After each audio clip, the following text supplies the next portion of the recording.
মনে রাখবেন, যেই প্রাণীর পা বেশি ওইটার ভিতরে কোলেস্টেরল বেশি। মাছের কয় পা? হ্যাঁ, নাই, এখানে নাই, মাছের পাটা নাই, কোলেস্টেরল নাই। মুরগির কয় পা? জোরে বলতে হবে। তার মানে কিছু কোলেস্টেরল আছে না নাই? গরুর কয় পা? কোলেস্টেরল বেশি না কম? এইবার কোন চিংড়ির কয় পা? সবচেয়ে বেশি কোলেস্টেরল কন্টেইন করে শ্রিম্প, প্রন, চিংড়ি। এজন্য এগুলো কম খাইতে হবে। তবে 40-এর আগে যারা আছেন ধুমায়া খান, 40-এর পরে এই যে মাটন, ল্যাম্প, ছাগলের গোশ, খাসির গোশ, চিংড়ি, এগুলো আপনার ডায়েট থেকে বাদ দিয়ে দিতে হবে। বুঝতে পেরেছেন? এজন্য এই সূরাটা যেন তেন সূরা নয়, এটা তো কোরআনের কলিজা, হার্ট, হৃদয়। এজন্য সূরাটা সূরাতুল আযীমা। সুবহানাল্লাহ পড়েন। তার মানে 1 নম্বরে পেলাম সূরাতুল কাদিয়াহ, 2 নম্বরে পেলাম সূরাতুল আযীমা, 3 নম্বরে সূরার আরেক নাম হলো সূরাতুল মুইম্মা। সূরাতুল মুইম্মা। মুইম্মার 2 অর্থ। এক অর্থ হচ্ছে এটার বরকতটা আম, সবার জন্য, যেই পড়ে সেই বরকত পায়, এজন্য মুইম্মা।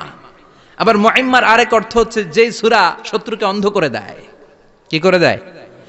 এই সূরার প্রথম 9টা আয়াত যদি বিপদে পড়ে, শত্রুর কবলে পড়ে আপনি তেলাওয়াত করেন, শত্রুর চোখটারে অন্ধ করে দিবে কে? আল্লাহ। বিশ্বনবী মক্কা থেকে যখন মদিনায় যায়, হিজরতের সময় বিশ্বনবী সূরাতুল ইয়াসিনের প্রথম 9টা আয়াত তেলাওয়াত করলেন। তেলাওয়াত করে আল্লাহর নাম নিয়ে ঘর থেকে বের হলেন। আশেপাশে কাফেররা ঘুরে কিন্তু বিশ্বনবীরে দেখে না, সবাই খালি এরকম এরকম করে, ডানে বায়ে হাতায় বিশ্বনবীর সামনে দিয়ে যায়, কিন্তু কাফেরদের চোখ অন্ধ করে দিয়েছে কে? আল্লাহ। এজন্য কোরআন তেলাওয়াত করলে কাফেরদের চোখকে অন্ধ বানায় দেয় কে?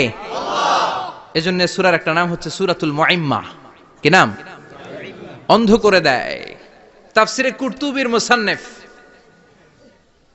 ইমাম আল কুরতুবি, উনাকে জালিম বাদশা বন্দী করেছিল। ওনার তাফসিরে এসেছে উনি শক্তিশালী লোক ছিলেন, জেলখানা ভেঙে বাঁচার জন্য দিছে দৌড়। উনারেও ধরার জন্য জালিম বাদশার সৈনিকেরা ঘোড়া নিয়ে রওনা হয়েছে। উনিও দৌড়ায়, ঘোড়াও পেছন থেকে আসে। ওমিয়া মানুষ কি ঘোড়ার দৌড়ের সাথে পারে? উনি হাঁটতে হাঁটতে হয়রান হয়ে এক বালুর ময়দানে যে ধপাস করে পড়েছেন। ওরাও ঘোড়া দিয়ে এসে নেমেছে, কিন্তু আজীব তামাশা, উনি বালুতে ধপাস করে পড়েই সূরাতুল ইয়াসিনের প্রথম 9 আয়াত তেলাওয়াত করতে শুরু করেছেন। ওরা নিচে নেমে ডানে বায়ে সামনে পিছনে খালি খুঁজে, কিন্তু দেখে না, সামনেই কিন্তু বসা। ওদের চোখটার অন্ধ করে দিছে কে? আল্লাহ। বিশ্বাস হয়? ঈমান হয়? এজন্য বিপদে পড়লে সূরাতুল ইয়াসিনের প্রথম 9 আয়াত পড়তে রাজি আছেন? আল্লাহ তুমি তৌফিক দাও। আমিন। আর জোরে পড়েন আমিন। আমিন। এজন্য আল্লাহ চমৎকার ভাবে এই সূরাটা শুরু করে দিলেন। 2টা কাটা অক্ষর দিয়ে আল্লাহ বললেন ইয়াসিন ওয়াল কুরআনিল হাকীম ইন্নাকা লামিনাল মুরসালিন আলা সিরাতিম মুস্তাকিম। পড়েন সুবহানাল্লাহ। সুবহানাল্লাহ। ইয়াসিন। সূরাটা শুরু করলেন কি দিয়ে? ইয়াসিন। এটা কি কোনো বাক্য? এটা কি কোনো শব্দ? এটা কি অক্ষর? 2টা। প্রথম অক্ষরের নাম ইয়া, দ্বিতীয়টা সিন। আওয়াজ করে বলেন, প্রথম অক্ষরটার নাম ইয়া, দ্বিতীয়টা সিন। খুব চমৎকার না?